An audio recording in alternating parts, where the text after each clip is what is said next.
Lesson E1, Caste Stratification in U.S. History. So far in this course, we've been talking about some basic social functions that help shape an individual's personality and taking a mostly micro-level look at how we make rational choices in social exchange. In the second half of this term, we'll be focusing more on the macro-level perspective, examining less the effects of our personality and decisions, and more the way larger social structures shape our life chances, the opportunities we have for health, happiness, and the freedom to choose. Much of the focus from this point on will be from the conflict perspective. We'll be talking about social inequality, the haves and the have-nots. We are all aware that some in our society have more wealth than others, and that is one of Max Weber's 3 dimensions of inequality. For some in our society, $500 is the difference between paying rent and being homeless, while for others it might mean a single evening's dinner out. Individuals also may be unequal in their level of power, the ability to get what you want from the will of others. Politicians can send us to war, and police can shove protesters back when they don't obey orders. My authority within this classroom gives me the power to decide what we study and your final grade. But of course my power is limited by my bureaucratic role, and there are others with more power above me. Finally, different people may have very different levels of prestige.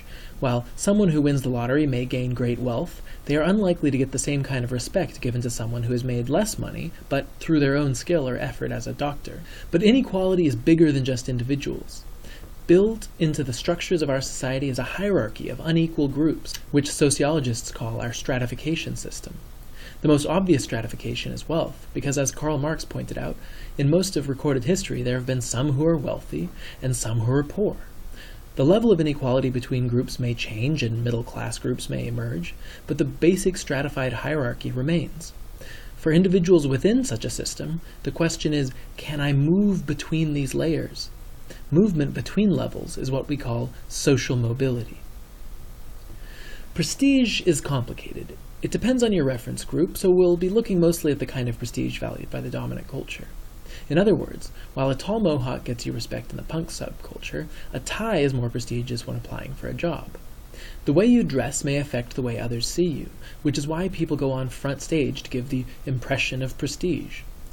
Even your body shape may give you more or less prestige in the dominant culture. To be tall and thin may be more valued than being short or curvy.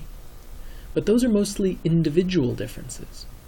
Prestige can also be stratified based on the category label that society gives us, our status group.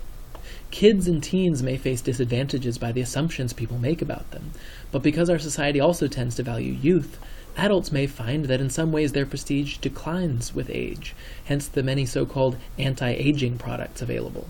While an individual young person may be rich and an individual old person may be poor, on average, younger people have significantly less wealth than older people, until their income diminishes and their expenses increase in old age. Of course, older people have been working longer and earning more money, but the gap between old and young has actually grown in recent decades, showing that larger social structures are affecting individuals' lives. This wealth stratification affects the power of young people to move forward with their lives, closing off the movement out of adolescent social roles. Power is the ability to get what you want, and especially when other people don't want you to have it. Power can come from coercive force of strength, intimidation, and violence. Parents are bigger and stronger than young children, so can enforce normative obedience. But power can also come from social influence, convincing others to do what you want. Parents may explain to a child why they need to do their homework, creating informational obedience, or just offer them a reward for good grades. But children will often obey their parents without any social pressures, simply because they generally see their parents as a legitimate authority figure. Authority is based on status, and that status may be gained through tradition, personal charisma, or bureaucratic processes. For instance, Donald Trump has power due to his presidential status, his authority.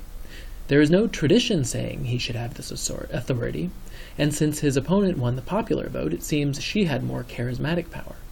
But the status of president comes from the bureaucratic processes of the Electoral College. Unfortunately, power can be abused, and violence may be used to coerce obedience from the powerless. Both children and the elderly or disabled may lack physical power, but they also may lack the influence to seek help or other living situations, their concerns dismissed as senile or troublemaking. But for young people in particular, there are major disadvantages in political authority. No matter how much you know about politics, you cannot vote until you are 18, and you cannot become president until you're 35. And while the average age of the population is around 37, the average age of Congress, who make our laws, is closer to 59 years old. But at least we don't get stuck forever at a certain age. How you feel about social stratification probably depends on whether you feel like social mobility is open to you. After all, wealth inequality may not sound so bad if it's an open system where you can climb from rags to riches. On the other hand, if you feel like you are closed off, trapped in your lower level, such inequality may seem far more damaging. When there are unequal groups in society, but individuals have mostly open social mobility between them, we call those status groups classes. In a class system, individuals born into lower class families can work their way up to achieve a higher status of upper class. Classes are tied to wealth, and ideally, only your skill and work determine your level of power and prestige. If social mobility is completely closed, however, then your ascribed status group is your caste, and you will stay there for life. The simplest form of caste system is divided between a royal family and commoners. If you weren't born into that royal caste, you could never become queen or king. It is your status group prestige that provides opportunities for wealth and power. The traditional Hindu caste system divides people into 5 groups, each of which pass on their status and general social roles through groups of families. Each caste was once a master status. The lowest caste, is sometimes called the untouchables because their prestige was so low that anyone who came in contact with them was considered unclean. South African apartheid created a racial caste system in which whites and blacks were separated by law, with the former given greater rights and opportunities. The Hindu caste system was outlawed in the 1950s, and the apartheid was abolished in 1994. But cultural norms continue in some areas. Functionalists would ask why caste systems, in one form or another, were so common in agricultural societies. What were the functions of such structures? One might be making sure that important jobs get done by guaranteeing such social roles and wasting less resources on competition for power. Because each individual is born into their in-group, they will always have a community. Also, without schools, passing on family jobs means individuals grow up with role models to teach them necessary skills. Finally, there will always be jobs that no one would want, but needed to be done, including the back-breaking work of pre-industrial farming. So this system easily decided who would do it. Of course, conflict theorists would point out that such a system is much better for the dominant groups in society than it is for minority groups.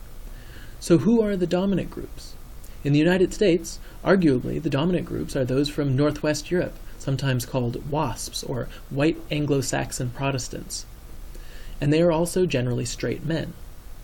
Minorities aren't necessarily a caste, but they are labeled as separate groups and face disadvantages within social institutions. Caste systems allow minorities to be exploited and give dominant groups traditional authority over formal norms to hold on to their high status. Segregation was one way of preventing individuals from joining new groups, or developing deeper primary relationships with those of other groups. Endogamy, or in-group marriage, kept those of different groups from producing mixed children, which would challenge the social constructions that separated those groups. When members of minority groups look enough like the dominant group to pass, they may be able to achieve social mobility by assimilating.